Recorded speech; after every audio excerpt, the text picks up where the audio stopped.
So we can go on the next. The Space Sciences portfolio deals with the entire geospace environment, starting with the surface of the sun and ending up at the surface of the Earth, basically. And we do this for the Air Force needs in terms of space situational awareness and space control. And I'll be talking about each of the sub-areas in the portfolio as we go along, so I won't take time to do that right now. And I'll go into the brief overview, the next slide, of the portfolio. We'll start with just a very quick intro to why the Air Force cares about space sciences. And I'll spend most of the talk on individual projects in each of the 3 areas that are listed here. And then hopefully we'll have time for a wrap-up with the trends and what other agencies we're working with. So next slide is why the Air Force is interested in space sciences. And you probably all know this by now. But in 2 words, the answer is space weather. And I think everyone here probably appreciates what space weather is. For us, the particular areas of interest or what the space weather impacts are that we care about are those on satellite drag, on radiation belts, and we'll talk about why in a minute, and also the space weather effects on communication, navigation, and surveillance. So next slide. Satellite drag, all right. Air Force Space Command has a 72-hour prediction requirement for neutral densities. That means 3 days ahead of time, they're supposed to be able to predict what the neutral density is in the upper atmosphere anywhere over the Earth at any time. And the reason for that is because they are charged with maintaining a catalog of space objects. These are objects down to 10 centimeters. They're supposed to know where they are and where they're going at any time. And so they need to do that. They need to know what the orbits are, and to know the orbits, they need to know what the satellite drag is, and the satellite drag depends on the neutral density. So that's the chain. But so all of that is necessary in order for them to know the satellite position, the lifetime, whether a spacecraft is going to re-enter. And we all hear whenever a piece of space junk comes down, all the hoopla about where is it going to hit. Like I said, they do have to maintain this catalog of space objects. They have to worry about hopefully collision avoidance, because we don't want to add more space objects up there. And then all of this has implications for people that actually design satellites. So next slide, we'll go into tiny bit. We'll go into this more in a few minutes. The radiation belts, all right? These are 2 regions of charged particles, very charged particles, lots of charged particles that surround the Earth. And there's an inner belt and an outer belt. And the reason we care about this is because this is where most of the spacecraft that we know and love orbit, all right? This is where the GPS are in geosynchronous orbits. There's highly elliptical orbits. There's low Earth orbits here, medium Earth orbits here, communication satellites, Hubble Space Telescope. They're all immersed in this very hostile environment, so we care about that. Next slide will show communication, navigation, and surveillance. All right, the big issue here is something called scintillations, and the issue is this. So all those spacecraft orbiting the Earth, GPS, comm satellites, and so forth, they have to send signals either to or receive signals from the Earth, and all of them pass through the ionosphere. And the ionosphere, unfortunately, is not very well behaved. All right? It has a lot of perturbations, a lot of disturbances, a lot of structures. And those structures can cause this nice orderly signal here to break up and do bad things, like down here. So here is a signal being received that's well behaved until here, and suddenly it starts getting very high amplitude fluctuations and so forth. And so this signal we call scintillated, and this process is scintillation. And the scintillation can be so bad that the signal is basically gibberish. You can't get anything useful out of it. And this can happen, unfortunately, as far as we know, any place, any time, anywhere. I mean, there are regions where it's more likely, less likely, but any place on the Earth could experience scintillations. Okay, next slide. So that's basically the quick intro to why we care, and these are the 3 areas we're going to be talking about: the sun, solar physics, magnetosphere and radiation belts, thermosphere and ionosphere. Sun is the driver, as we'll see in a moment. These 2 kind of talk to each other a little bit, but this is the big kahuna, obviously, and we'll start with that. So the space, talk about why the sun is important is the next slide that I hope works. Is it? It's not coming? Oh no. Okay, so here's I'm sorry those of you who've seen this a number of times. This shows why the sun is important. This is still the best little movie I've still found in this. So here we have the sun, which can and does hurl off chunks of itself out into space. And if we have the orientation right, it can hit the Earth's magnetosphere. It gets pushed in on the day side, stretched way out on the night side, like a rubber band. It can break, reconnect the field lines, and the energy will come up along the field lines and dump into the auroral regions. And in fact, that's what causes the aurora, all right, at the North Pole and the South Pole. So this shows why the sun is important. I think all of you know that anyway, but anyhow, if we go to the next slide. So this is why we have to worry about this whole region and everything that comes off the sun. And if we hit the, I guess, yes. So there's all sorts of things that come off the sun that can impact what goes on over the Earth way, way, way over here, and my arrow is a little bit displaced, unfortunately. But I like to argue that I have the biggest portfolio in AFOSR because it covers 93 million miles, you know. So, but anyhow, we need to worry about all of these things and what they do over here. So if we go to the next slide, the big scientific challenge, and this is not just for us and for AFOSR, it's for society, I would argue even.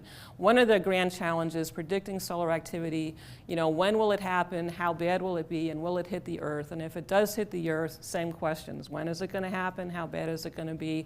How long will the effects last? So this is, everything is ultimately geared towards this question here. So the next slide. Solar physics research, we're trying to predict the solar phenomenon called flares, coronal mass ejections, that big chunk of stuff you just saw in the animation. And also there's associated with them these things called solar energetic particles. Next slide, I'll just do a very quick summary of how these things happen, you know, as far as we know.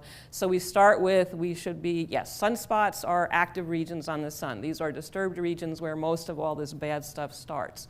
And if we go, the next slide is a close-up of one of these sunspots. You can see phenomenal structure here. In fact, this picture, I think, is from one of my PIs. The next slide shows that you have these regions on the sun, so you have all these loopy structures and prominences and things happening, and you occasionally can get solar flares, all right? Flares are also associated with X-rays, and those things reach Earth in 8 minutes, so there's not much you can do but just, you know, deal with it. You really can't do much in 8 minutes to prepare for it. The flare may or may not have associated with it a shock wave, and the shock will accelerate particles which can reach Earth in 15 minutes to 24 hours. So those are the solar energetic particles. And then you may or may not get, and the next picture I think will show these coronal mass ejections. So this is a snapshot of one of those things or several of those things hurtling out into space that may or may not hit Earth. And those can reach Earth in 1 to 4 days, depending on geometry. And then the last slide actually shows these tracks are due to those particles. This is farther out away from the sun, and these are these solar energetic particles that, you know, can and do bad things to us down here on Earth. So the next slide, the solar physics research is going to span a range of activities, like it says here, going from observing to modeling to laboratory work even, and we'll start showing some of those now. So in terms of observations, next slide shows an instrument, I hope, at Sunspot, New Mexico that we help to support.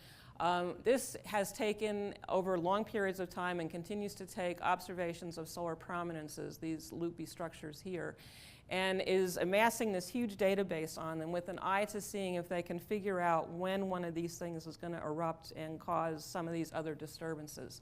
And in, you know, while they're doing that, obviously they're getting information on the prominences, the magnetic field in them, the number densities in them, the speeds with which they move. But ultimately the idea is to see again if they can derive some sort of metric to figure out when a prominence is going to actually go into a full-fledged solar, you know, storm or solar active event. Next slide shows, this is a movie which you may not be able to see too much what's going on here, but this is from a really productive group at Big Bear Observatory in California.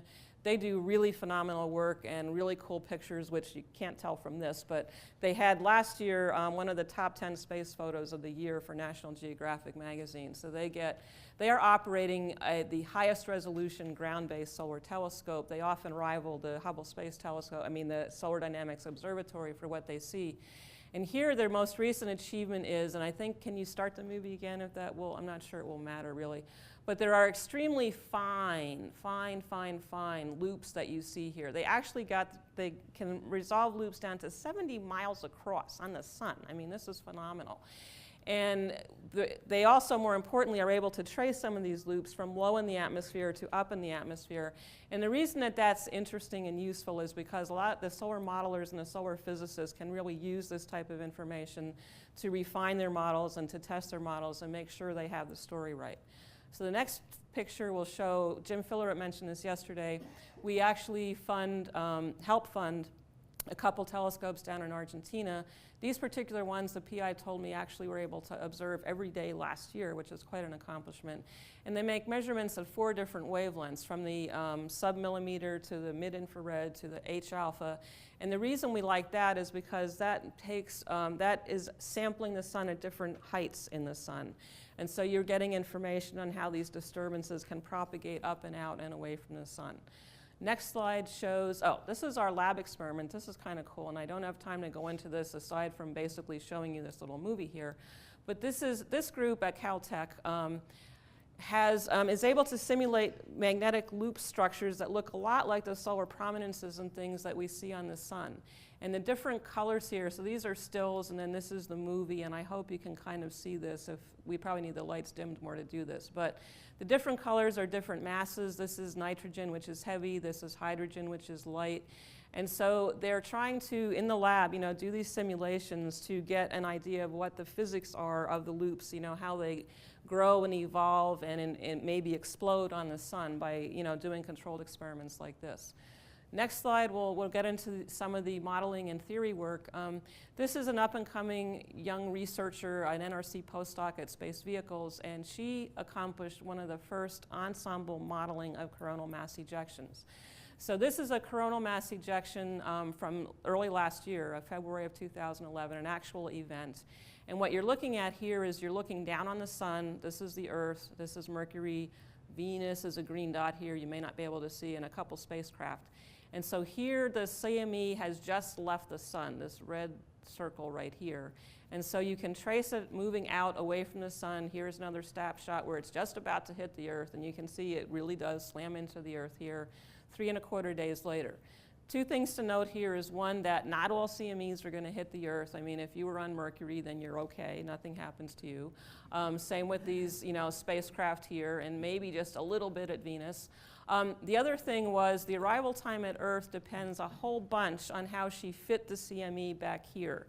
So depending on your fits and your inferences on the CME after it's launched from the sun, you can get differences of up to 13 hours right now over here, which is a lot, So anyhow, the next slide shows another young investigator that we have, a fairly new one, is working on this cool new thing called stealth CMEs, right? These were just discovered or at least appreciated in the last few years.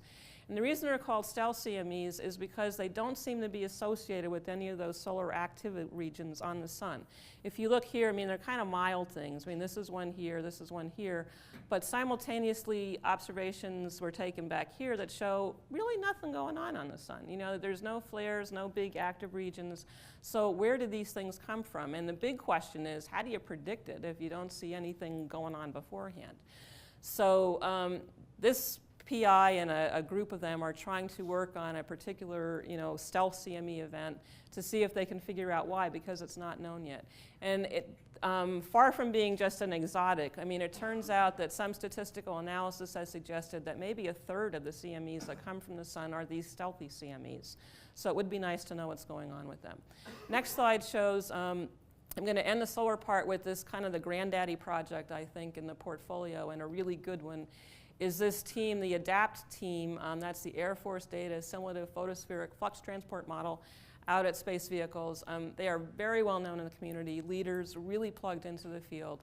And their claim to fame, which is substantial, is that they produced the first physics-based model, first principles model, that was transitioned to operations.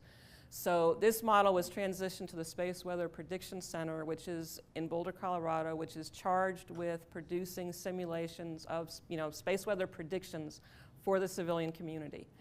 So they were the first, and still I think maybe the only at the moment. And so what ADAPT does is, the model, is it produces, as it says here, high-quality snapshots of the sun's global magnetic field. So these are plots of the magnetic field by latitude and longitude, the time sequence.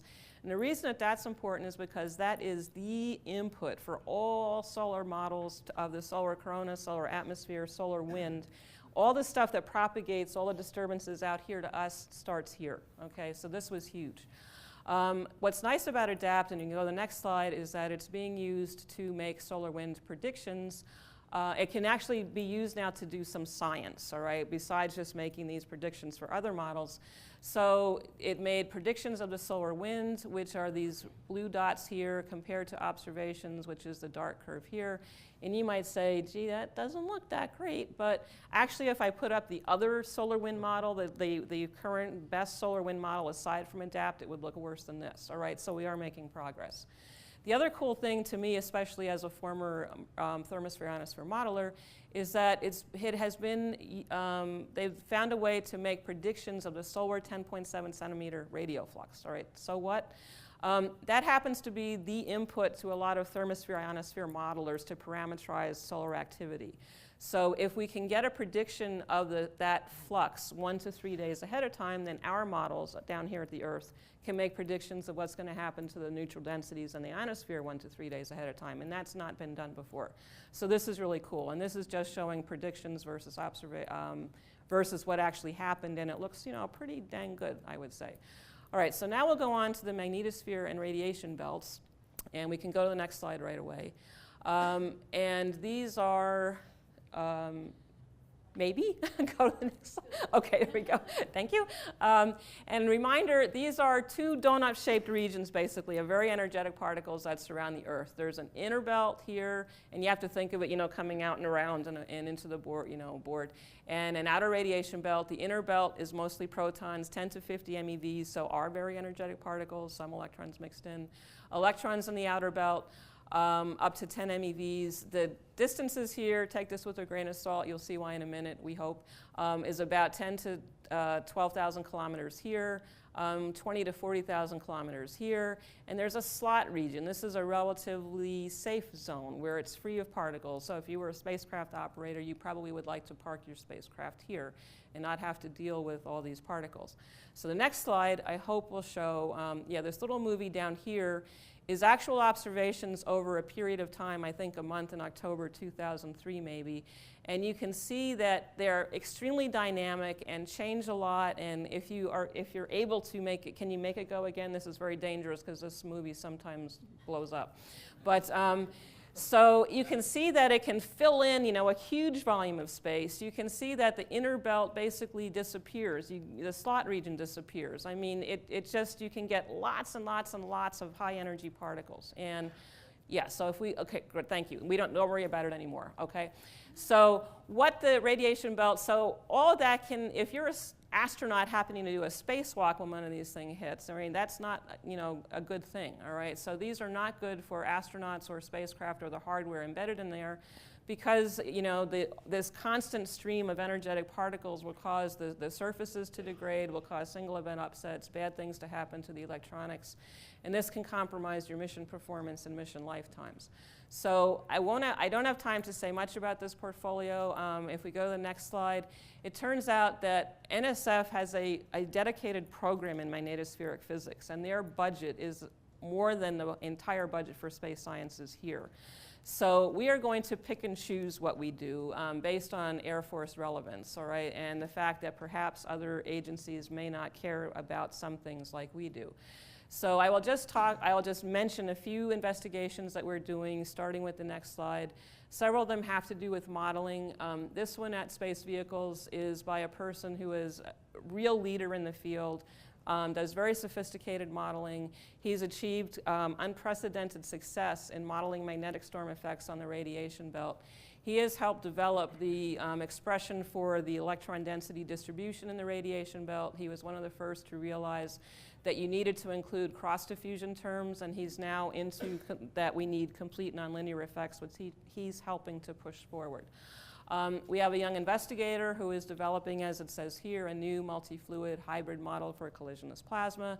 Another investigator is looking at, as it says here, developing essentially a tool for analysis of intermittent turbulence in plasmas. And this is a still from a movie he sent me, which is showing, believe it or not, you know, 2D MHD turbulence of interacting flux tubes. Next slide. This is kind of a cool topic. I mean, it's been a hot topic off and on over the years, radiation belt remediation. And that means, suppose you could remove those particles from the radiation belts. I mean, especially after a storm. Is there some way we could drain them? And this might seem pretty far-fetched, but in fact, that slot region exists for just that reason. It seems that the best theory now is that waves from the lower atmosphere, and actually from lightning, penetrate up into the radiation belts, and by wave-particle interactions cause some of those particles to scatter down and out. All right, so suppose we could do that, you know? I mean, so this investigation is actually seeing if they can figure out what type of antenna to fly up there that would generate these types of waves that would cause these wave-particle interactions, all right? So you need to worry about not just the antenna, but you have to know what type of waves to make and how these waves propagate, and then that they will undergo the appropriate wave-particle interaction. So, you know, this is kind of out there, but it's still, you know, a very interesting idea and extremely useful if they could pull it off. So the next slide shows another investigator that's going at this kind of from the other end. He's down at the ground and is using some ground-based instruments that we have to see if he can generate waves that will propagate up through the ionosphere to the radiation belts and again undergo these wave-particle interactions and scatter the particles down to the ground. So, okay, so now we'll go into the thermosphere and ionosphere, last part of the portfolio. And so next slide, yes. This part, next slide, I'll just remind you that the issues are scintillations, the effects on communication, navigation, surveillance, and satellite drag. Next slide. Quick definition, thermosphere is the neutral part of the atmosphere above about 100 kilometers. The ionosphere is the charged part above about 80 kilometers. This is well above the ozone layer. It's where the space shuttle flies. It's where you have the northern lights. Rockets kind of just get up there and then crash back to Earth.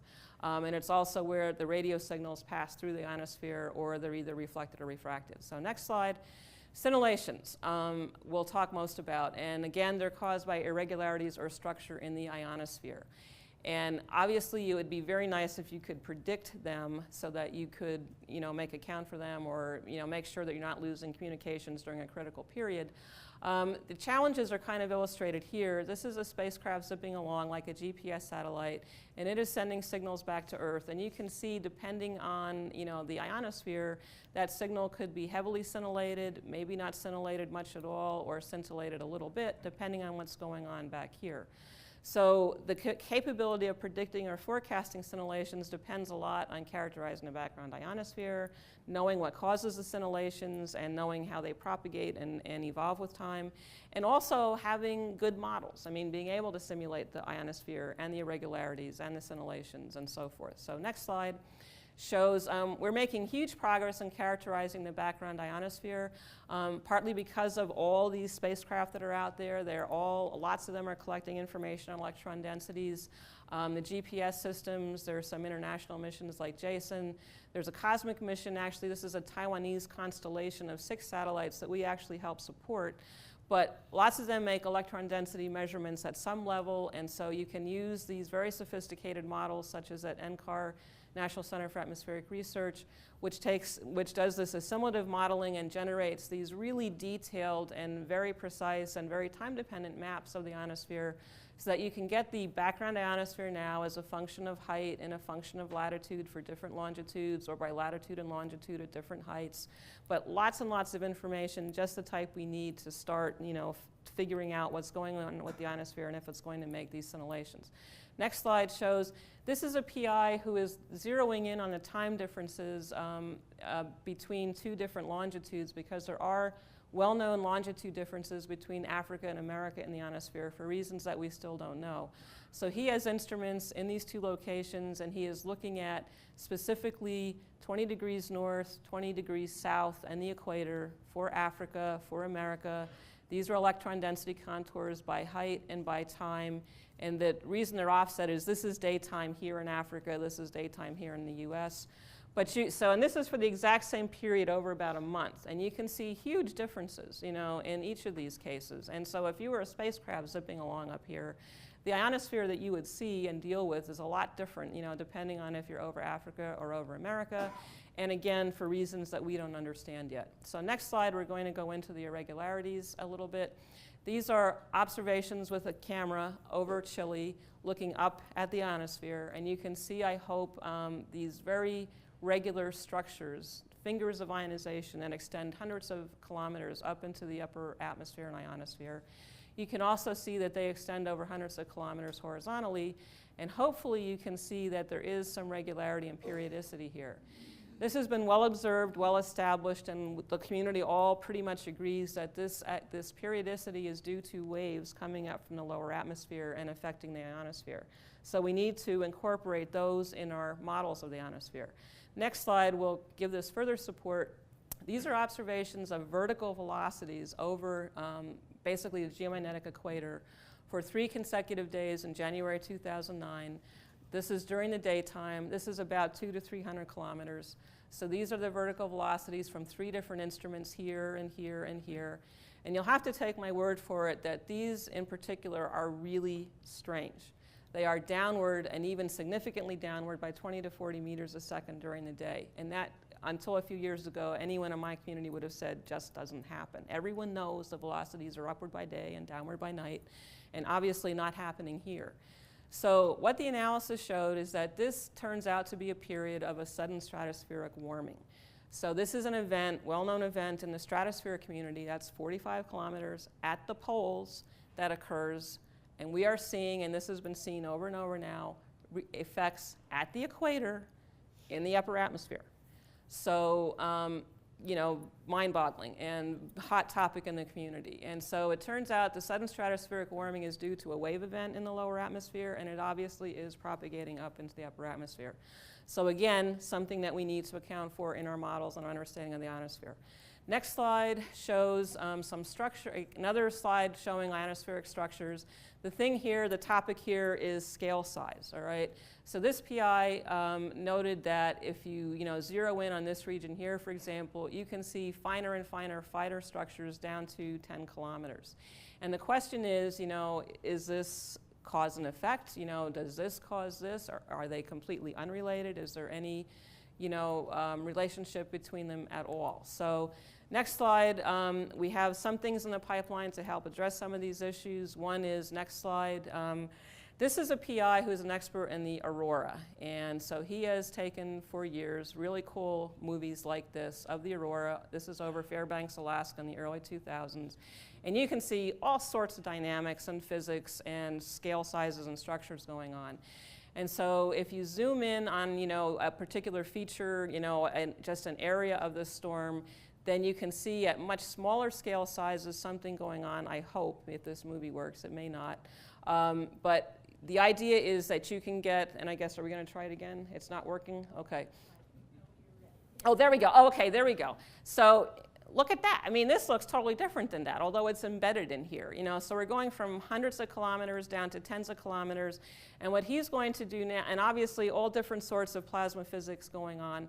So he is going to develop a state-of-the-art new imager using CMOS technology and image intensification to get down, to hope to fully resolve the aurora in space and in time down to a kilometer or 2, and that's what's going to go on over here. Who knows what he's going to find out, but this should be really cool. So this is another stay tuned, for next year.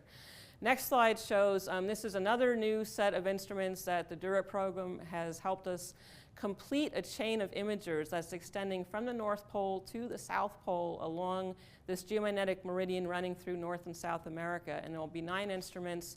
And if you just click one after the other, we'll be able to look at simultaneously things going on at low latitudes, at mid latitudes, at high latitudes. All different sorts of physics in each of those regions, which I won't talk about. The cool thing here is that the locations for these were set up so that you can look at the 2 ends of a particular flux tube. So we're actually going to be able to look at the conjugate point for Arecibo, for example, at the same time and see what's going on. And the same for some of these other instruments. And this is a first for our field. Simultaneously, pretty much whenever it's clear, we can make these observations. So this will be cool. We do have modeling going on, and I'll just talk about this one extremely briefly. We're very happy that we entrained a world-class modeler. This is from R.G. Nachman's program, actually. He's an expert in multi-scale modeling, which is exactly what you need for the ionosphere. And so we're hoping he will apply his expertise in this, and he is going to be looking at the microscale and mesoscale ionospheric dynamics, and he has just started, so we're looking for great things from him. We have other modelers who do things like particle particle and cell codes, and this guy was doing various numerical experiments showing that if he had a gradient in the x direction on the order of 10 to 100 meters, he could, with, you know, in some cases generate irregularities in the y direction on very small scale. You know, why that happens is things that he's investigating. Next slide.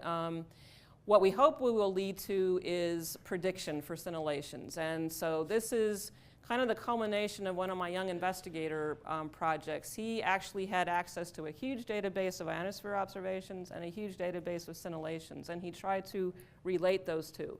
And what he actually came up with was a prototype predictor. So he could take a DMSP satellite observations, that's Defense Meteorological Satellite Program. There's several of them up there at any one time. So if you take the observations from that spacecraft, he could apply his predictor, like here, to say, over a particular region, and there is a map under here of, I think this is the Middle East, I'm not sure. He would predict that you are likely to see scintillations here and here, no scintillations here, maybe scintillations here, maybe in a day or two. So this is where we want to get. I mean, obviously with much finer resolution and, you know, 20% chance of scintillation type of thing, but at least we're on the right track here. So, okay, I don't have much time, so I don't know how much I'll get to for the neutral part of the atmosphere, but let's give it a shot. So we actually had, and you can go to the next slide, a MURI, which is just winding up in August. They have been extremely productive, extremely new discoveries all over, just wonderful group led by the University of Colorado. Next slide is, to me, kind of the capstone as a modeler. I said ex-modeler. This is showing the comparison of, these are observations of neutral densities over an entire year, around 400 kilometers. The black lines are the observations, January, December 2008, compared to simulations, not predictions, simulations by a first principles physics model, and that's shown in the orange. And this is a pretty remarkable agreement. You know, years ago, you wouldn't have gotten anything like this. And obviously, they've spent lots of time in the MURI trying to get this. So the reason for some of this good agreement, next slide, is because of they included small scale structures. So this is why I was saying scales are important, particularly the small scale electric field. And the support for that idea is shown here. This is just kind of a subset of the data. You can see these, you know, inputs of energy here from the aurora, and lining up nicely with these peaks in the neutral density here. And the reason that happens is because the ions are strongly convecting, moving around, they smash into the neutrals and they heat them up. So next slide, we actually have a guy who has looked at, you know, how, you know, where is this heating deposited, how is it deposited? He found out that despite most people thinking most of it goes into the lower atmosphere, at the beginning of a storm period, it actually goes preferentially into around 400 kilometers, which is where our spacecraft are. And he also pointed out the fact that this is showing that the neutral atmosphere and calculations of the densities is going to depend on the ion densities, because, at least in these cases, because they're the things that are heating them up. So we have coupling between the neutral atmosphere and ionosphere to worry about now too. Okay, next slide. This is difficult, and I'll try to do this, and again, I don't have much time left, but just focusing on here, this particular group said, okay, suppose we have observations of those densities, all right, and we have the best possible neutral density predictions over here. And we're going to take each of those and put it into a satellite position predictor, like Space Command has. So what's the difference? So this is plotting the difference between those two approaches. And so this is where kind of the energy density, the energy input starts happening, all right, right here. So what happens is, if you take the real observations versus the best model observations and predict where a spacecraft will be, you get differences almost immediately of up to a few kilometers, which is a big deal if you're, you know, charged with keeping track of spacecraft. And within 9 orbits, the differences are up to 10 kilometers, which is huge again, if this is your job. So big implications here for predictions of satellites. Next slide. These are the last 2 slides. This was just an interesting kind of sidelight they found, and showing you that you have to be careful when you do analysis like this. This is looking again at that spacecraft. This is densities that they plotted versus latitude and during January. And when they did this, it looks like there's a hole here. And you might remember that this is during the time of that sudden stratospheric warming. So your knee-jerk reaction might be, oh, sudden stratospheric warming caused a decrease in the density. It turned out with the model and the analysis, they were looking at other things, they were able to figure out that this decrease was actually due to a decrease in the auroral energy input, which is plotted down here. So you can see that when the inputs were fairly high, you get these high densities, and when they were low, you get the low densities. So it's not that this is so low really, except that these are kind of high, all right? So just showing you that you have to be careful about your cause and effect, and just because two things happen, they're not necessarily related. Right, last slide is just kind of a provocative thing, at least to me. These are two sets of observations. This is from one spacecraft that's roughly in an equatorial orbit, around 2200 local time. They took all these zonal drifts, right, that's the ion velocities in the zonal east-west direction, and plotted them, averaged them for the whole month of summer, averaged all the latitudes, again it's an equatorial satellite, and plotted them as a function of longitude. And again, you can see kind of this periodic structure here that is associated now with waves coming up from the lower atmosphere. All right. So the interesting thing here is that here's a plot, completely different spacecraft, completely different instrument of neutral densities. All right, same period, same type of analysis, and you can see lots of the same structures. All right, so again, this is showing ionosphere and neutral atmosphere tightly coupled. And the interesting idea here is it's very hard to get, until more recently, information on neutral densities, and way difficult to get information on neutral winds. So they're looking into whether or not you could exploit this close correlation here to maybe get more information on the neutral atmosphere from the ionosphere, which would be cool. So in the last 4 minutes that I have, I will just say that we are focusing very much on projects that enhance predictive capabilities. We want to get to, or at least work towards, being able to predict solar activity, to predict what the neutral densities are going to do, to predict scintillations and irregularities. With the radiation belts, again, we are not one of the major players in the field. We are focusing on particular projects that are applicable or that have relevance to the Air Force. And projects that don't do any of this stuff, we're letting die, all right? The next slide shows, there's 2 slides here actually. I'm not going to go into them because I'm just about out of time. And in fact, I guess maybe I'm actually out of time. But the overarching goal, as I said, is predicting, solar activity and what happens to Earth. And so what we really want is a sun-to-mud model, a model that could start at the sun, predict activity, trace it across the interplanetary space, end up at the Earth, perturb the ionosphere, the neutral atmosphere. And obviously that's way far away, but that's what we're working towards, especially with our other agencies. And so if we go to, you can look at these at your leisure. These are all subsets of that big goal. And then the next one is the last slide. These are the contacts in the other agencies that are helping us work towards this. We're particularly tied in with NSF because that's where I came from. We have a new person at ONR replacing someone that we had worked with for years.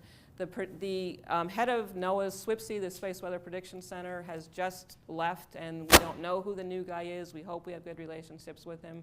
But anyhow, these are the people we're working with towards this goal because we all agree that we have to leverage all our declining dollars.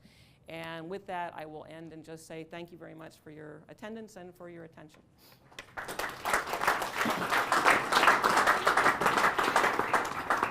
We do have time for a few questions, if there are any.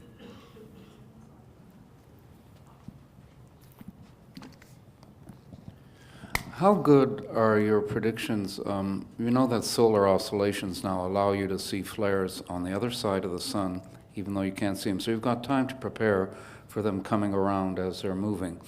Have you done any, or you or any of the groups that you've described, now you've got lots of time to prepare for what's happening. Is there any work in this at all? I'm not sure I understand what you mean, but in terms of the preparation? Well, what I mean is that you know now from solar oscillations that you can see that there are, for example, flares on the other side of the sun, the non-visible side that will come around in time. This gives you more time for preparation, but I'm wondering does this data at all allow you to, knowing that that's there, to make any predictions about what that flare is going to do? I'm not sure. I guess there's a couple ways to answer your questions, and maybe we need to talk afterwards. But definitely the information on the far side of the sun is being used by the ADAPT model, for example, and that was a key in having them make much, much, much better predictions of what's going on the sun. But in terms of actually knowing, what we're doing to prepare, I don't know about that part so much. But the far side observations are crucial. I mean, crucial to get good agreement and good knowledge of what's going to happen. Any other questions? We have one way in the back.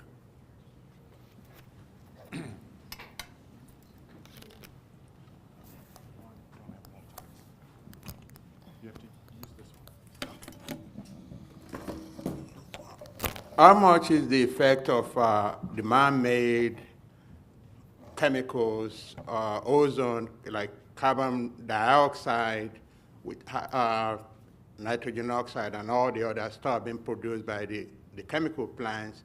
How do you guys determine the effect of it with regards to the prediction of, the space, and how, they will collaborate, and affect each other to be able to do better prediction on what's going on?